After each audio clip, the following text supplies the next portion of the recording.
Student कैसे हो आप सभी। उम्मीद है बहुत अच्छे होंगे, बहुत मन लगा के अपनी पढ़ाई कर रहे होंगे। मैं प्रिया स्वागत करती हूँ आपका हमारे यूट्यूब चैनल प्री 10 क्लासेस में, जहाँ पर हम पढ़ रहे हैं 10th क्लास में साइंस की क्लासेस। मैं इससे पहले आपको 5 पार्ट करा चुकी हूँ, आज पार्ट नंबर 6 है और इसमें आज हम पढ़ेंगे बेकिंग सोडा के बारे में। बेकिंग सोडा क्या होता है? बेकिंग सोडा जो आपके किचन में भी होता है, ये खाने का सोडा भी बोलते हैं। इसका अन्य नाम क्या होता है? खाने का सोडा। जैसे कि हम कुछ पूड़े वगैरह या कुछ भी चीज खाने को जल्दी पकाने के लिए भी इसका उपयोग करते हैं। पाउडर रसगुल्ले बनते हैं ना, वो उसके अंदर भी पाउडर डाला जाता है, तब भी मोटे मोटे हो जाते हैं। इसलिए मतलब ये किसका काम करते हैं? खाने को जल्दी पकाने में, या फिर मतलब कुछ भी चीज हम ऐसी बनाते हैं रसगुल्लों को एकदम मोटा कर देते हैं ये। तो यही होता है baking powder. Most important topic है ये। जो भी मैं टॉपिक करा रही हूँ आपको सारे मोस्ट इंपोर्टेंट है। बेकिंग पाउडर, विरंजक चूर्ण, प्लास्टर ऑफ पेरिस, धावन सोडा, इन चार में से एक पेपर में जरूर आना है। तो सबसे पहले हम लिखेंगे इसका अन्य नाम। अन्य नाम। अब देखो बेकिंग पाउडर का अन्य नाम मैंने अभी आपको बताया, खाने का सोडा। क्या बोलते हैं इसे? खाने का सोडा। खाने का सोडा, सोडा बोलते होंगे हमारे घर में तो कि सोडा है ये। तो ये खाने का सोडा होता है बेकिंग सोडा। अब आता है इसका रासायनिक सूत्र। रासायनिक सूत्र क्या है हमारा इसका? रासायनिक सूत्र होता है इसका NaHCO3। क्या होता है रासायनिक सूत्र? NaHCO3। मोस्ट इंपोर्टेंट है बेकिंग सोडे का रासायनिक सूत्र, याद रखना NaHCO3। अब लिखेंगे इसका हम रासायनिक नाम। रासायनिक नाम क्या होगा? रासायनिक नाम। रासायनिक नाम देखो हम कैसे लिखेंगे। ये तो क्या है? सोडियम, ये हाइड्रोजन और ये कार्बोनेट। तो रासायनिक नाम क्या लिखेंगे हम? सोडियम। सोडियम, फिर लिखेंगे हाइड्रोजन। हाइड्रोजन और CO3 क्या लिखेंगे? कार्बोनेट। कार्बोनेट।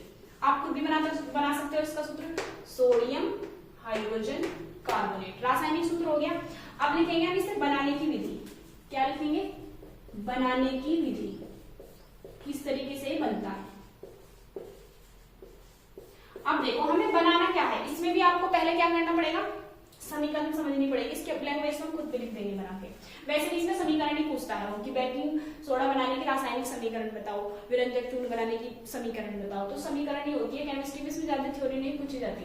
देखो अब हमें ये बनाना है, तो ये हमें कौन दे सकता है? वही जो अभिकारक में हम ले Na हमें कौन देगा? इसके लिए हमने ले लिया NaCl। ये आपको इसी तरीके से याद करना पड़ेगा, वरना बहुत ज्यादा कंफ्यूज है कि इतना सारा क्यों ले लीजिए। NaCl भाई Na का काम हो गया, ठीक है। अब हमें हाइड्रोजन कौन दे सकता है? वैसे तो बहुत दे सकते हैं, लेकिन हाइड्रोजन हम कौन देगा? जल। आप याद रखना क्या देगा? हाइड्रोजन जल देगा हमें, ठीक है। हाइड्रोजन। CO3 है यहाँ पे, तो CO2 ले लो। क्या लेना यहाँ पे? CO2, क्योंकि हमें यहाँ CO3 बनाना है ना, तो CO2 एक ऑक्सीजन ये दे देगा इसे। और किसी चीज की जरूरत है? एक हमें इसमें अमोनिया गैस लेनी पड़ेगी, आपको याद रखना पड़ेगा NH3। क्या होती है ये? Ammonia gas. क्या बोलते हैं इसे? Ammonia gas. अब देखो हम समीकरण करेंगे। Na के साथ क्या जाएगा? देखो हमें बनाना क्या है? NaHCO3, तो ये बना के रख लो NaHCO3।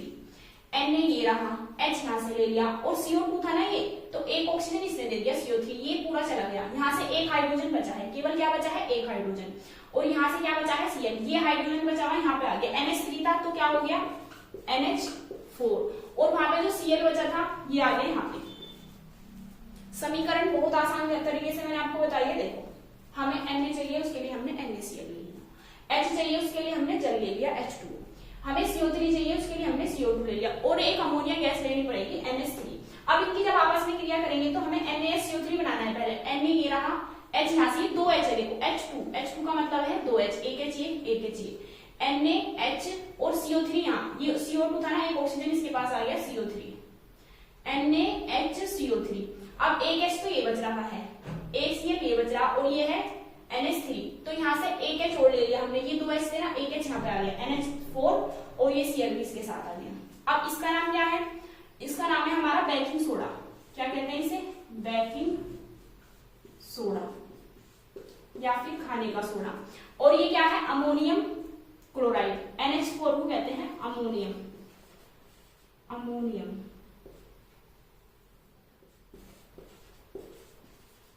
अमोनियम और ये है क्लोराइड। अब आपको इसकी हिंदी कैसे लिखनी है? तो आपको कुछ नहीं लिखना कि अमोनिया की अभिक्रिया इन सबसे कराई जाती है, तो बस अब हम क्या लिखेंगे? जब सोडियम क्लोराइड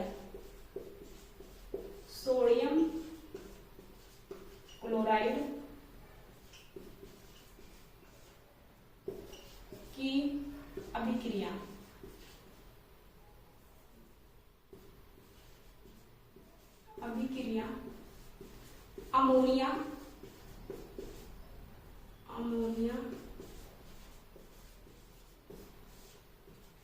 कोमा जल तथा कार्बन डाइऑक्साइड, कोमा जल तथा कार्बन डाइऑक्साइड से कराई जाती है, कार्बन डाइऑक्साइड से कराई जाती है तो क्या बनता है, बेकिंग पाउडर बनता है, बस बेकिंग पाउडर बनता है।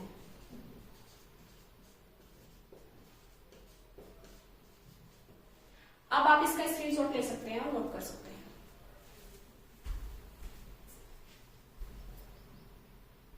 अब हम आगे पढ़ने वाले हैं, देखो उष्मा का प्रभाव, मतलब बेकिंग पाउडर पे उष्मा का क्या प्रभाव पड़ता है जब इसे गर्म करते हैं। तो इसके रासायनिक समीकरण है, जैसे कि बेकिंग पाउडर का सूत्र क्या होता है, NaHCO3।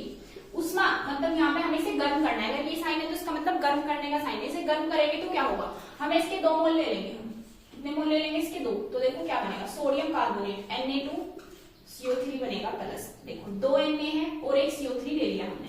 अब बचा क्या यहाँ पे, एक तो बचेगा CO2 और एक बचेगा प्लस H2O। ये क्या है, सोडियम कार्बोनेट, सोडियम कार्बोनेट।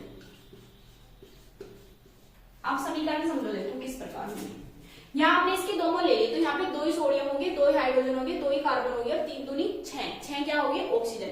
तो देखो यहाँ पे क्या बनेगा, Na2CO3, दोनों Na चले गए और CO3 जो है ना, ये CO3 कितने हैं, 2 CO3 है, 1 CO3 आ गया।